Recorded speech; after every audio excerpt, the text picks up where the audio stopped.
mulher indígena, que sabe muito deste mundo. Com a dor, ela aprendeu pelos séculos a ser sábia, paciente e profunda. Com esses versos de Eliane Potiguara, mulher indígena brasileira, eu inicio o segundo episódio do MesaCast Gelopa Cor-de-Rosa Choque. Essa é uma iniciativa do Grupo de Estudos Linguísticos do Oeste do Pará, o Gelopa, abrigado no Programa de Letras do Instituto de Ciências da Educação da Universidade Federal do Oeste do Pará. Eu sou Ediene Pena Ferreira, professora da UFOPA e líder do Gelopa. No mês de março, nós estamos homenageando a mulher. Esta série tem 4 episódios. O primeiro episódio foi ao ar sexta-feira passada com o tema Maternidade e Vida Acadêmica. No nosso segundo episódio, nós vamos falar da mulher indígena e a universidade. E é por isso que hoje eu recebo Dayana Mara de Souza Costa, indígena Borari, estudante do curso de Letras da Universidade Federal do Oeste do Pará. Eu te agradeço muito, Dayana, por ter aceitado o nosso convite. Muito obrigada. Eu que agradeço, professora. Saúdo a todos, né, que nos assistem, nos prestigiam. Como diria o Gelopa, né? Bom dia, boa tarde, boa noite. Isso, bom dia, boa tarde, boa noite. Dayana, se você fosse se definir, como você se definiria? Quem é a Dayana? Te apresenta um pouquinho para o nosso público. Eu gosto de me definir como a mãe do Max e do Arthur. Onde eu chego com esses 2 nomes que são símbolo da minha força e da minha resistência, né? Sou uma mulher indígena Borari. E o que nos representa, o que representa o povo Borari é a força e a resistência. E a força e a resistência que eu carrego comigo são os nomes dos meus 2 filhos, Max e Arthur. Muito bem, além do seu papel de mãe, você é estudante universitária. Está terminando o curso, Dayana? Estou terminando o curso, estou prestes a defender o TCC. E o seu TCC vai falar sobre o quê? O meu TCC ele foi eu posso definir ele como uma angústia, como incômodo, que é a ausência da literatura indígena nos livros didáticos. E eu percebi isso quando eu entrei na universidade e fui analisar o livro. E eu não estou no livro didático. E o livro didático está na mão dos povos indígenas. Isso é muito interessante. Quero voltar a este assunto, mas antes eu quero saber um pouquinho sobre a tua vida. Você nasceu em Alter do Chão, para quem não sabe, Alter do Chão, uma vila que fica aqui, pertinho de Santarém. Eu quero que tu contes um pouco dessa tua história. Eu sou a 4ª filha de 8 filhos, né? Sou filha da Jó e do Chico. A Jó, ela é a mulher mais incrível que eu conheci na minha vida. Ela é a mulher mais forte de todas. E todas as vezes que eu falo dela, eu me emociono porque ela me passou um pouco dessa energia dela. Então, eu sou a 4ª. Nós somos 8 filhos e somos Boraris. Nós pertencemos a esse povo que luta, que resiste, né? E que, através da sua história, conta quem são os Boraris para todo mundo. Todos conhecem Alter do Chão, mas poucos conhecem a história de luta do povo indígena Borari. Eu tenho 35 anos e ingressei na universidade aos 30, porque eu acredito que muitas pessoas definem o tempo, né, que devem acontecer, mas só quem define o que vai acontecer na tua vida é tu mesmo. Foi isso que aconteceu na minha. Ela não seguiu aquele cronograma que vem, né, que todo mundo acha que nós temos que seguir um roteiro. Não, eu entrei na universidade aos 30 porque eu descobri que eu nasci para ser professora depois que eu me tornei a mãe do Max. E ele despertou isso em mim.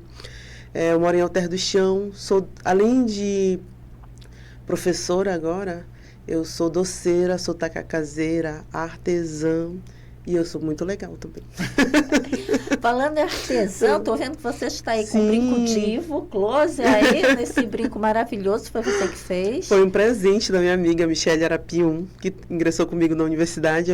A força que eu precisava para para caminhar aqui. Todos nós precisamos, né? Ninguém caminha sozinho. E a Michelle, ela foi a minha parceira, minha amiga, minha confidente durante esses anos de graduação. E esse brinco foi um presente dela. Olha que legal. Muito bom, Michelle, Sim. quero outra. Fica a dica. Eu conheço o trabalho da Sim. Michelle, tem umas peças, inclusive, umas Sim. roupas, né, belíssimas.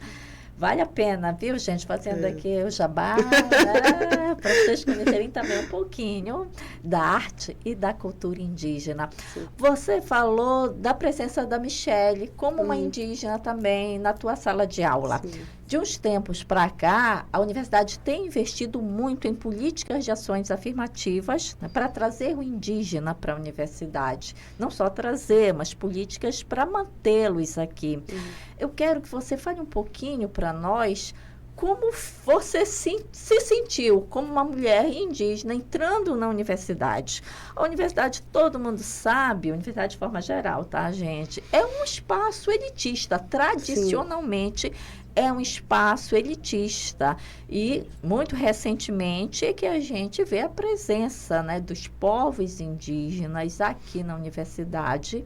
E eu quero que você conte um pouquinho para nós como foi essa experiência, como foi chegar numa sala de aula como estudante universitária, trazendo toda uma causa, uma Sim. luta, né, uma história de resistência. Sim. Eu me recordo cada palavra da redação que eu fiz para ingressar na universidade, porque ela foi feita realmente a partir de uma vivência. Quando a gente fala de um assunto somente na teoria, professora, as palavras elas fogem com o tempo. Quando você vem falar daquilo, da sua vida, da sua trajetória, da história do seu povo, você está falando com veracidade, você está falando com quem sabe realmente ocupando o seu lugar de fala, sabe? E o que define a vida de um indígena na universidade é a luta. É a luta para entrar, é a luta para permanecer e uma luta maior ainda para se graduar. Há muitos, os brasileiros dizem que o Brasil foi descoberto, né? O Brasil não foi descoberto, ele foi invadido. Foi isso que nós fizemos na universidade também, nós invadimos a universidade para ocupar um lugar que é nosso. Exatamente. Um lugar que não é uma política de facilitação. Vamos fazer um processo seletivo só para indígenas para facilitar a entrada deles. Não. Nós precisamos fazer uma política de reparação com esse povo. Foi isso que aconteceu aqui na universidade. E a universidade ela tem sido muito parceira em alguns pontos, aberto as portas para discussão, para conversa, para o diálogo, para o debate, mas tudo se dá a partir do grito. O indígena está aqui, todos nós estamos aqui, e aí não está legal aqui, não está confortável, essa cadeira está me espetando, eu quero que ela fique mais confortável para que eu consiga estudar. E quando eu falo no espetar da cadeira, eu estou usando uma metáfora. A universidade está me espetando, porque eu sou ingressante do processo seletivo de 2018, só que quando a gente entra, a gente faz a formação básica indígena, que hoje ele é um instituto já dentro da universidade, e fazemos um ano de formação básica indígena para poder ingressar. E essa formação básica indígena, ela é fundamental.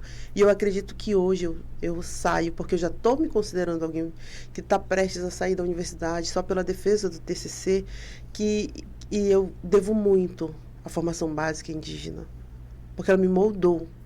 A estudante da IANA, ela foi moldada pela formação básica indígena, e a formação básica indígena, ela existiu pela luta do meu povo, que ele viu que eu tinha necessidade de ter a formação básica indígena aqui. Mas a formação básica indígena, ela não tem que ser só para o indígena, ela tem que ser para o servidor, para os outros estudantes, porque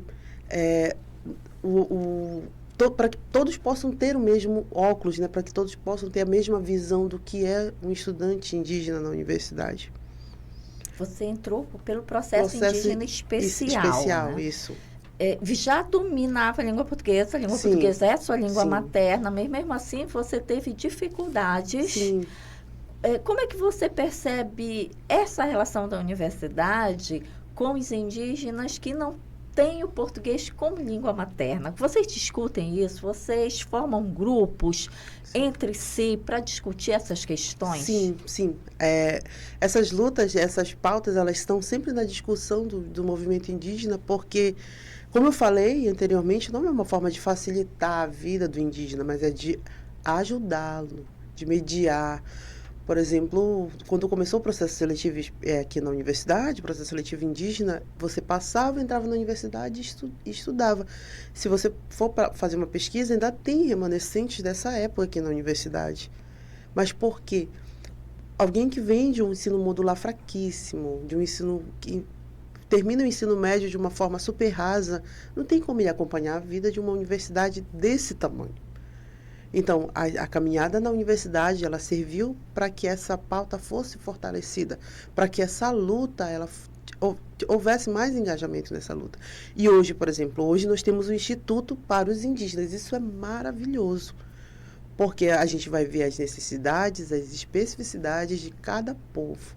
Eu falo português, mas tem o indígena Waiuai, tem o indígena Munduruku, que fala a sua língua nativa. Então, para ele vir aqui e ser jogado numa turma de direito, por exemplo, sem saber falar o português, aí daqui com algum tempo vai dizer, olha, os indígenas não se formam, os indígenas eles estão há anos na universidade, não temos indígenas formados em determinada área.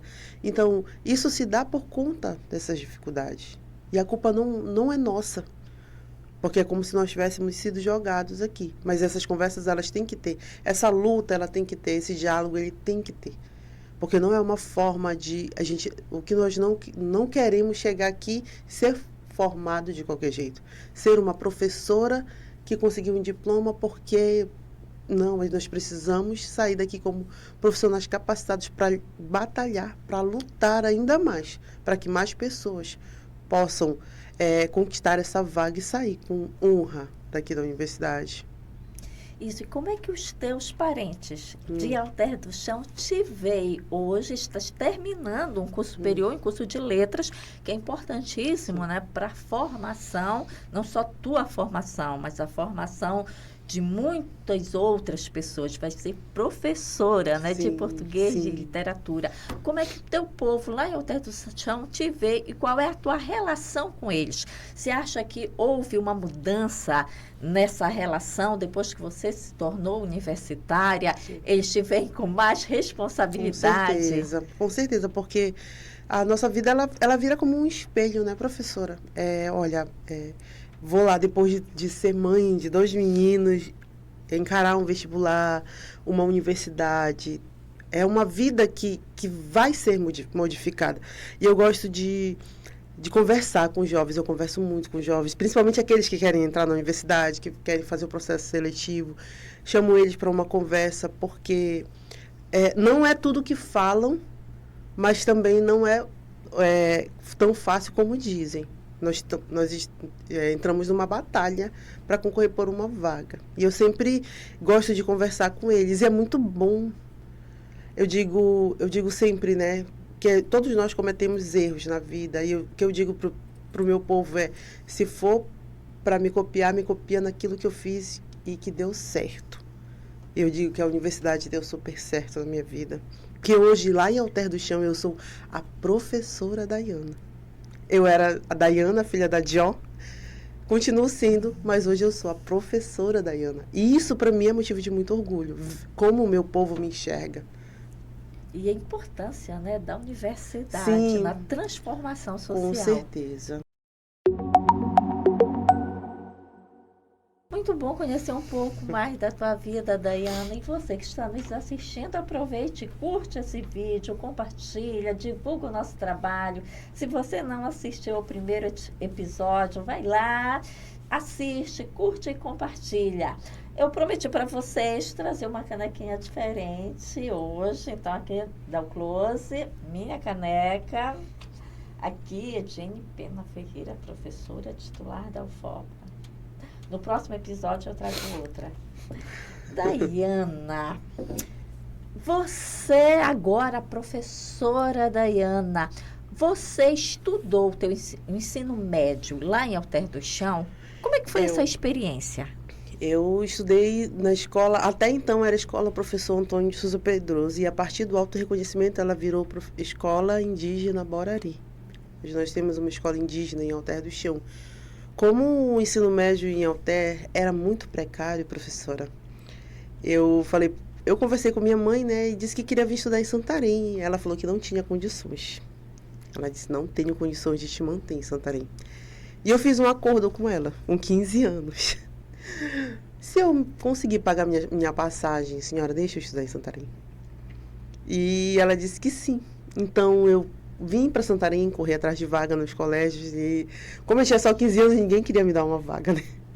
Cheguei no Colégio Rodrigues dos Santos e conversei com a secretária e falei para ela, né, que queria muito estudar, queria muito fazer o ensino médio para entrar na faculdade. E aí conversei com ela e ela disse assim, eu vou te dar porque eu gostei muito de ti.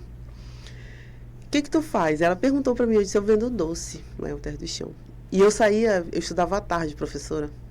Eu saía lá de casa 10 horas da manhã e eu vinha com uma cesta de doces, rodava pelo centro de Santarém vendendo doce. Quando dava 1 hora eu ia para a escola estudar. Aí eu garantia o dinheiro da minha passagem, o dinheiro da minha merenda, e a minha mãe ficava me esperando para a gente comprar a janta com o dinheiro dos doces que eu vendia todos os dias.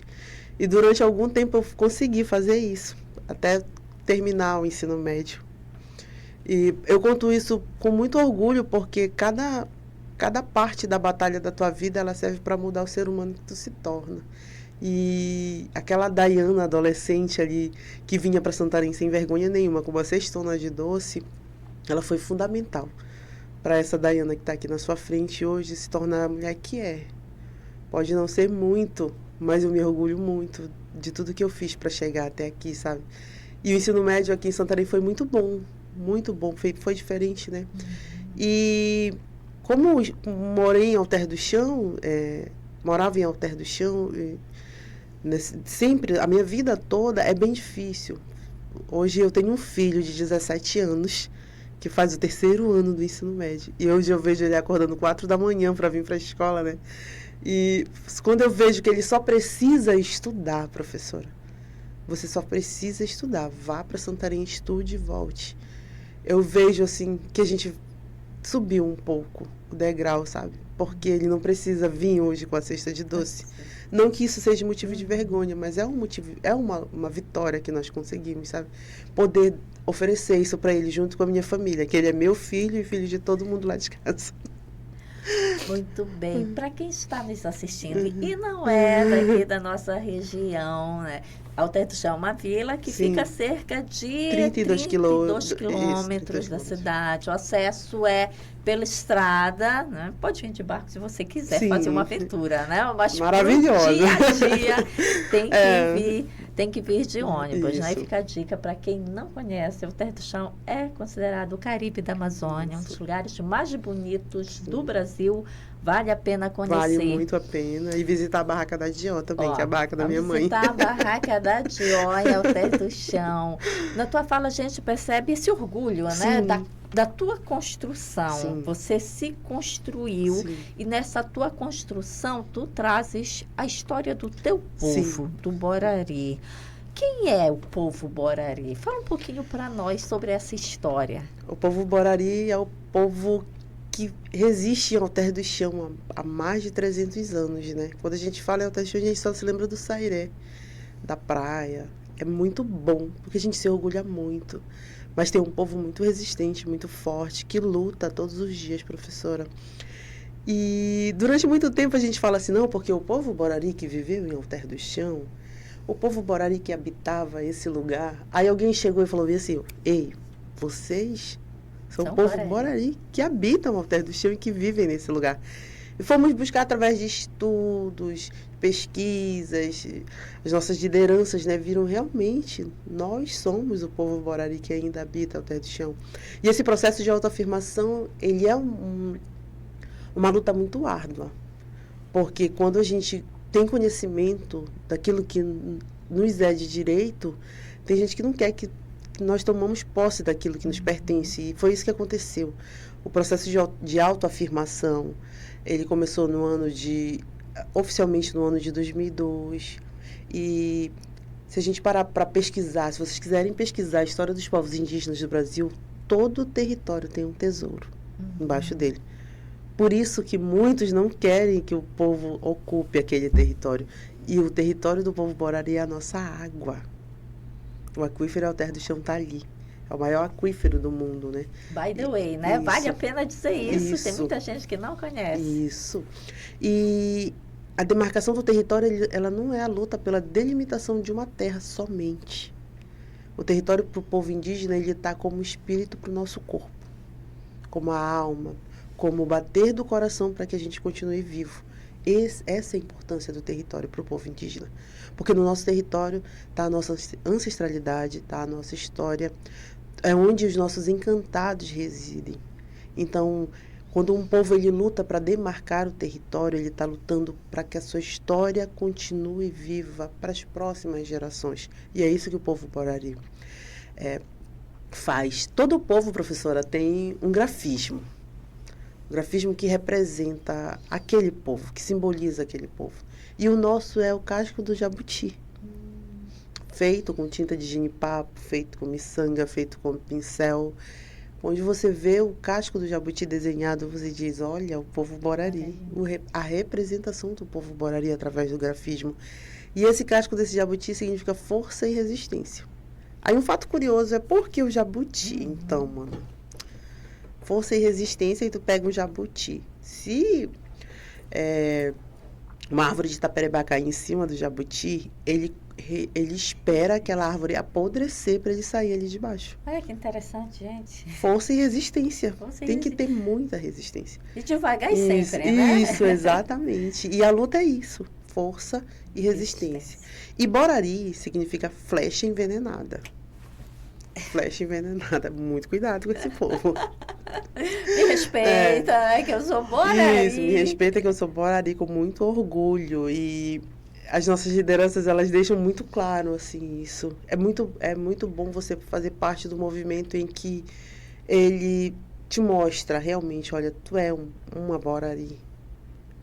Isso, e essa autoafirmação, essa autoidentificação extremamente importante, que faz com que o nome seja representativo. Sim. Então, você diz, hoje a nossa escola leva o nome Borari. Então, sim, isso é importante para a identidade. Já faz algum tempo que essa escola existe, né? Uma escola sim, indígena, mas eu tenho certeza que hoje ela é bem diferente do que era antes. Sim. Porque não basta apenas ter o nome escola indígena.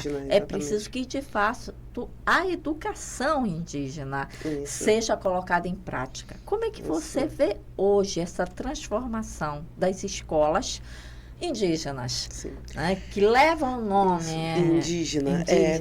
Porque é importante a gente ressaltar isso, professora. Não é uma coisa feita somente na teoria. Nós temos uma escola indígena em Alter do Chão que fala sobre o povo. Não. Como eu falei anteriormente, a luta pela demarcação do território acarreta várias outras lutas. E uma delas é a educação.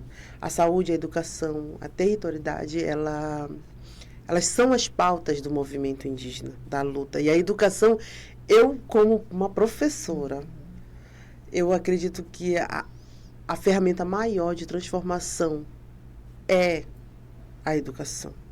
E a luta dos povos indígenas do Baixo Tapajós, porque eu digo que não é uma luta solitária. O povo Borari, ele não consegue nada se ele caminhar sozinho. Ele precisa unir. O movimento indígena é isso.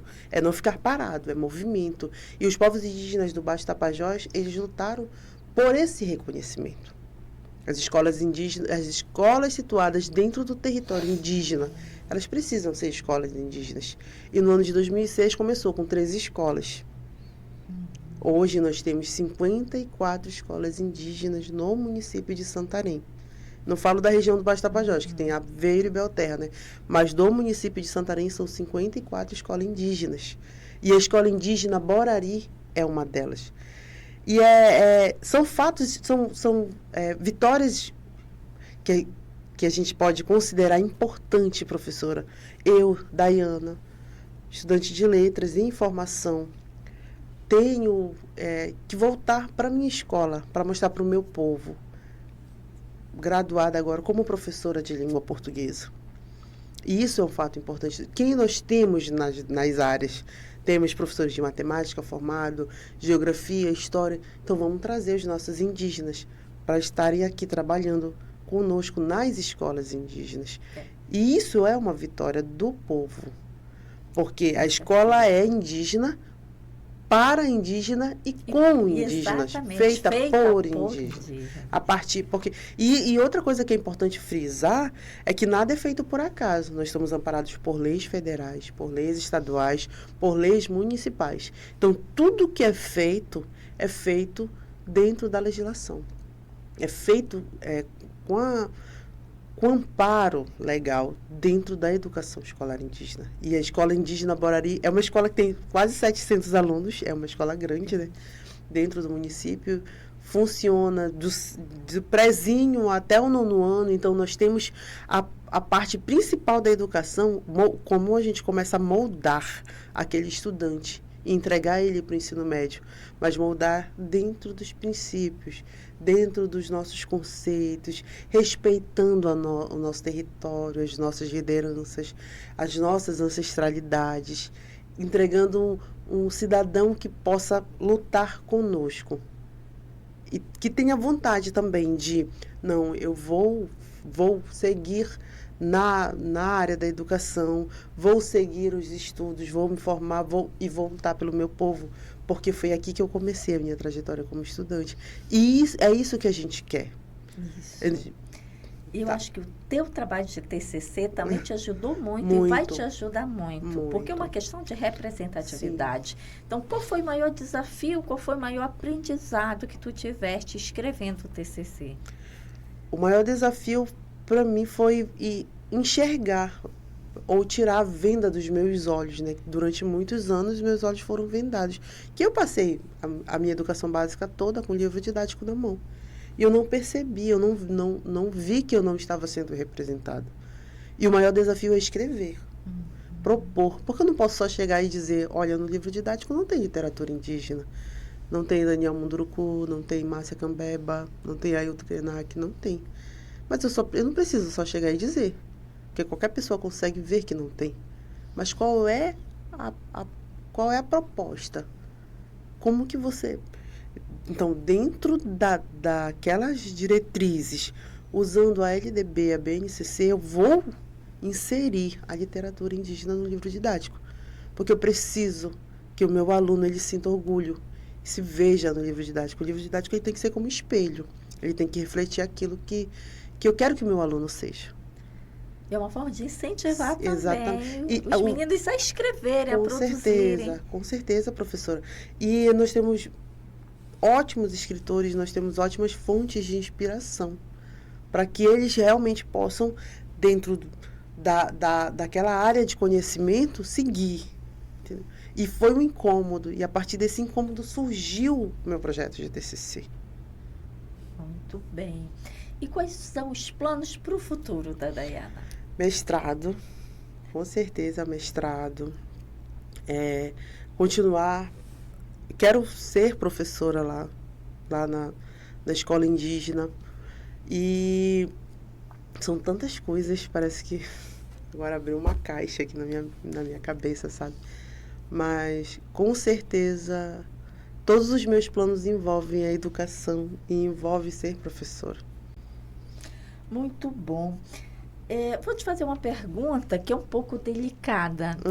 Mas você sofreu preconceito no ambiente universitário por ser indígena? Como é que você se coloca diante de uma situação em que você sente preconceito porque eu sou indígena, porque eu sou mulher, porque eu sou indígena? Como é que você lida com isso? Durante a formação básica indígena, a gente é moldado, assim, a gente recebe uma carga de conhecimento muito boa, sabe, professora? Direitos humanos e direitos indígenas é uma disciplina que eu fiz que eu vi que a gente sofre preconceito sem perceber, né, que é o preconceito. Quando eu vim entregar meus documentos aqui na universidade, fazer a minha matrícula, servidora perguntou para mim se eu tinha certeza que eu era indígena, porque eu não parecia. E eu só respondi para ela que sim, né? Sou indígena Borari de Alter do Chão. Aí ela com um ar meio que... sabe? Aí eu disse assim, meu Deus, mas o que será que é parecer indígena?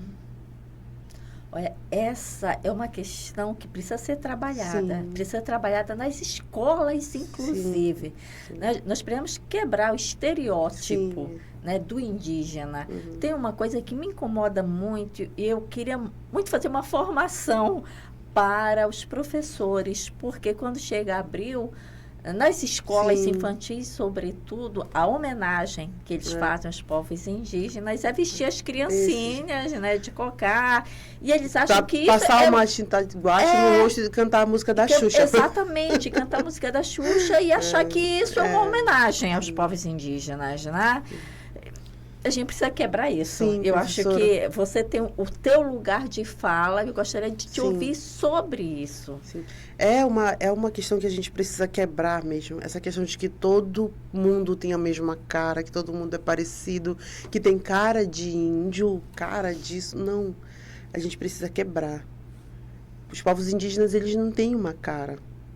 Eles têm uma história, eles têm uma vida. E usar o 19 de abril para homenagear já passou. Nós não queremos homenagem, queremos respeito. A gente não tira o dia dedicado aos povos indígenas para comemorar, a gente tira para lutar. Para lutar e para conquistar ainda mais os direitos, que nos é garantido pela Constituição, professora. Mas a gente só consegue depois de bater o pé, depois de gritar, depois de clamar, depois de fazer muito barulho e balançar a nossa maraca, sabe? E isso vai desde das escolas, quando no livro didático de história está lá que o Brasil foi descoberto e você vê uma imagem de um indígena como se fosse fosse a única forma de ver. Não, eu sou uma mulher indígena Borari. Tenho cabelo cacheado, sou branca e gorda, mas eu sou indígena. Isso não me faz menos. A gente usa muito, a gente escuta muito, a gente escuta muito a frase de esse tem cara de ser um índio de verdade. E é muito importante, né, quem conta a história. Sim. Então, os livros de história contam isso porque a voz é do colonizador. Sim, exatamente. Né? Nós não temos espaço. A gente não tem um lugar de fala ali. O nosso lugar de fala ele não existe. Ele não nos é dado. Então, a partir dali, com o despertar, eu falo, não, peraí, isso aqui não sou eu. Tem um poema da Mascambeba que eu gosto muito e me representa, que é não me chame de índio, pois esse nome nunca me pertenceu. Nem como apelido eu quero levar. Foi um erro que Colombo cometeu. Então, não me chame de índio, não diga que eu não tenho aparência de índio. Então, os povos indígenas, eles têm muitas caras, muitas vozes, muitos rostos. Então, a gente não precisa colocar todos numa forma. Você não cabe nessa forma, porque a forma do indígena é essa aqui. Se você não tem essa aparência, você não é. Se você usa um celular, você não é. Se você está na universidade, você não é. Fere muito. Com certeza. E se o indígena quisesse, né, tomar para si o que é dele, ele também diria, olha, não use batom, porque isso não isso não te pertence, não tome os 3 banhos por dia, porque isso não te pertence. Exatamente, não tome, não coma farinha. Exatamente. Isso não te pertence. Não, às vezes a gente fala assim, faz as coisas realmente, né, do cotidiano e não imaginam de onde vem. Exatamente. Quem as guardou. Nossas origens, Exatamente. Né, Quem o conhecimento guardou. que nós temos. Isso. Então, é muita ignorância. Muita ignorância. E é muito importante que vocês estejam na universidade, estejam em outros lugares para nos ensinar. Sim. Porque nós estamos sempre aprendendo com vocês. E é uma troca, né, de conhecimento. E que essa troca seja mútua e respeitosa. Porque eu entrei na universidade, mas eu não entrei como uma caixa vazia. Eu trouxe comigo toda a história do meu povo. Eu trouxe comigo toda a luta dos povos indígenas. E a cadeira que eu ocupei na universidade durante esses 5 anos não era minha. é do povo indígena, do movimento, é das mulheres, tem toda uma história por trás que me trouxe junto aqui para a universidade. Eu saio daqui com uma caixa de conhecimento gigantesca, mas eu te garanto que ela não entrou vazia, porque os povos indígenas, eles têm muito a acrescentar. Isso, e você abre espaço para que outras mulheres indígenas ocupem essa cadeira. Sim, com certeza, com muito orgulho. E se a gente conversar com as mulheres indígenas na universidade, professora, a senhora vai ver que mais de 50% são mães. Mães.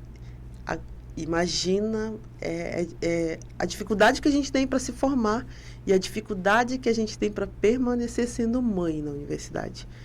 Ter que faltar aula porque o filho adoeceu, não poder participar de um seminário porque tem que acompanhar o filho na escola é importante. Porque a gente não anula um papel para assumir o outro, não. A gente tem que dar o jeito e seguir os dois, porque é importante, é difícil.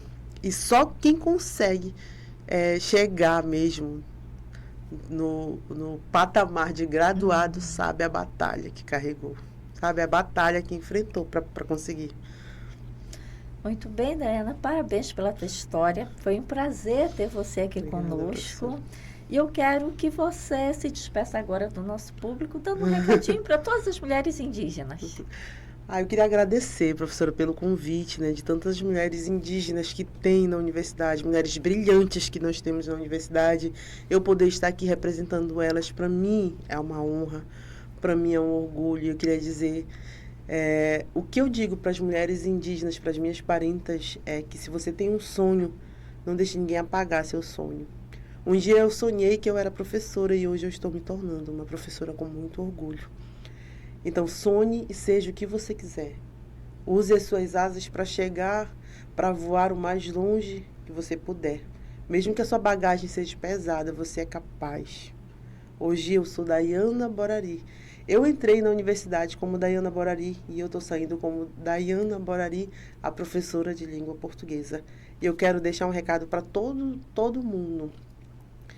Jessim Baniwa disse que durante muito tempo as escolas elas foram um instrumento de segregação dos povos indígenas e hoje eu quero usar essa escola como a ferramenta de reconstrução de uma nova era. Eu uso o arco e flecha se me derem para guerrear, mas a ferramenta mais importante que hoje eu quero usar é o papel e a caneta. Essas são muito poderosas. Muito obrigada. Obrigada, Daiana. Parabéns. Foi um prazer mesmo ter você aqui conosco. Obrigado, e obrigada a você que nos acompanha. Não esquece de curtir, de compartilhar, de comentar no nosso vídeo, nos siga nas redes sociais, nos marque nas redes sociais. Eu agradeço ao Estúdio Encontro das Águas, da Pró-Reitoria da Cultura e Comunidade de Extensão da Universidade Federal do Oeste do Pará. E eu te espero na próxima sexta-feira. Tchau, tchau!